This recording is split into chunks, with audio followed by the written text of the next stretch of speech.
like slams you back to that day, like where I made that call and I got told that he was gone.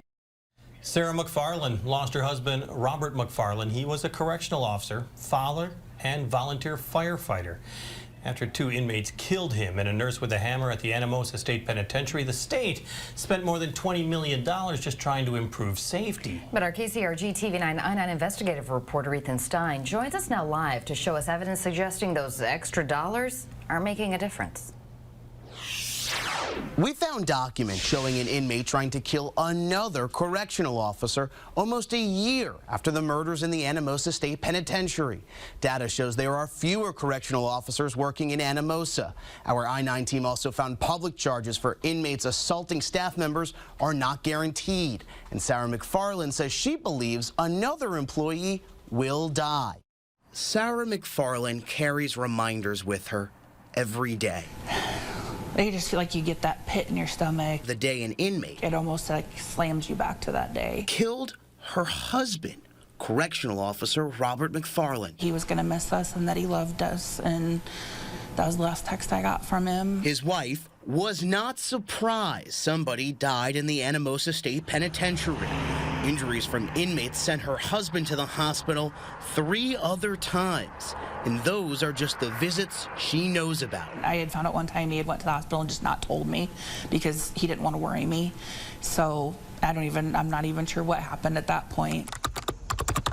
Our KCRG TV9 I-9 investigative team used a public records request to get the names of inmates charged with assaulting a correctional officer, specifically those causing a serious injury. That's how we found out about this case at the Oakdale prison in Coralville, almost a year after Robert McFarland was killed.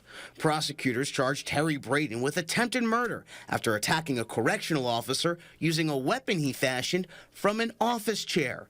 Data shows public charges like this are not automatic. 30% of inmates causing serious injury to a correctional officer over around a 5-year period were never charged. What's stopping them from doing it again and again, or trying to do worse things? We reached out to each county attorney where a prison exists.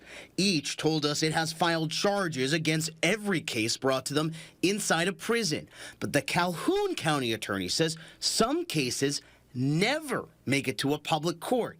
Instead, those inmates could go through a disciplinary hearing inside the prison, like a hidden court with hidden punishments. Time in isolation, they can lose some of their good time credits and, might lose their ability to work outside of the prison. That's what happened to Martin Castellanos. He lost more than 950 days, around 2.5 years, after attacking staff members with a shank, sending one person to the hospital. But even these types of consequences inside the prison are not guaranteed. TV9 found a different case where an inmate did not receive a disciplinary hearing or public charges after records say he seriously injured a staff member during an assault. Our team is like family. The Department of Corrections published this video to attract new employees, a challenge for the department. After 2 staff members were killed, it spent more than $500,000 taxpayer dollars on a security review. It identified many different problems in the department, but it singled out recruitment and retention issues as stopping the department from improving safety. 288 empty positions, according to a February report, are in prisons.